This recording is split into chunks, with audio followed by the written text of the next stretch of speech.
بسم اللہ الرحمن الرحیم۔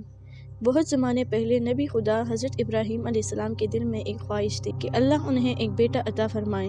لمبے عرصے تک انتظار کے بعد اللہ نے انہیں بڑھاپے میں ایک بیٹا عطا کیا جس کا نام رکھا گیا اسماعیل علیہ السلام۔ حضرت اسماعیل علیہ السلام کی والدہ کا نام حضرت ہاجرہ علیہ السلام تھا۔ وہ نہایت صابر، شکر گزار اور اللہ پر بھروسہ رکھنے والی خاتون تھی۔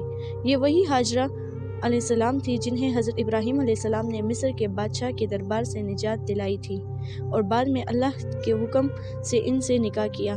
ایک دن اللہ نے حضرت ابراہیم علیہ السلام کو ایک آزمائش میں ڈالا۔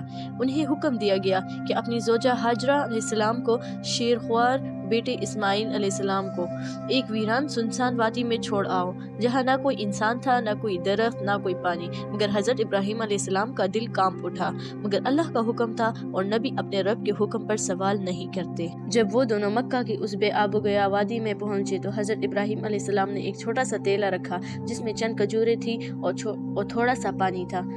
پھر وہ خاموشی سے پلٹنے لگے۔ حضرت ہاجرہ علیہ السلام حیران ہو کر بولی، اے ابراہیم علیہ السلام، ہمیں اس سنسان جگہ پر اکیلا چھوڑ کر آپ کہاں جا رہے ہیں؟ لیکن حضرت ابراہیم علیہ السلام خاموش رہے۔ آخر کار حضرت ہاجرہ علیہ السلام نے پکارا، کیا یہ اللہ تعالیٰ کا حکم ہے؟ تو حضرت ابراہیم علیہ السلام نے سر جھکا کر فرمایا، ہاں، یہ میرے رب کا حکم ہے۔ اور حضرت ہاجرہ علیہ السلام کے ہونٹوں سے بس ایک جملہ نکلا، اگر یہ اللہ تعالیٰ کا حکم ہے تو وہ ہمیں کبھی ضائع نہیں کرے گا۔ دن گزرتے گئے، پانی ختم ہو گیا، کھجوریں بھی۔